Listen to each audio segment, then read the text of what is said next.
It's nice to finally be back amongst the clouds. I want to say that it's wonderful to be back after being exonerated by 2 federal judges, both of whom found that there were serious breaches of freedom of speech. I want to say that this wasn't just an attack on me, it was an attack on the freedoms of ordinary Americans and citizens worldwide. It was an attack on their freedom to speak the truth in the face of hatred. And I think that my message to the Americans, as somebody who grew to love America, who loves its people, who saw the wonderful kindness and generosity and hospitality in every single state except New Hampshire. I didn't get the chance to go to New Hampshire. It's the only state I didn't go. I saw that the Americans were amenable to truth. And I think that the reason that my visa was targeted was not because of anything that I was saying, but because Americans were listening. Because now public opinion is shifting, because people are seeing the truth. There is a concern amongst bigots, amongst extremists, that if the truth gets out, it will truly change the world. And that's why I am pleased that I was able to return home.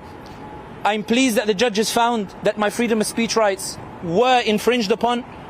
And I'm pleased that my voice is back and that the extremists will never win. They will never prevent our voices from being loud, from resonating with the world. And I want to thank everybody who showed solidarity, everybody who stood alongside justice. And I want to finish on this point. I am not the story. I am not the story. The story is one of the most heinous genocides of our time. The story is about kids who had their heads blown off. The story is about kids who had their legs blown off. The story is about innocent women and children who were bombed into oblivion for crimes they did not commit. This is about apartheid and occupation and how to stop the final apartheid outpost that exists in our modern world.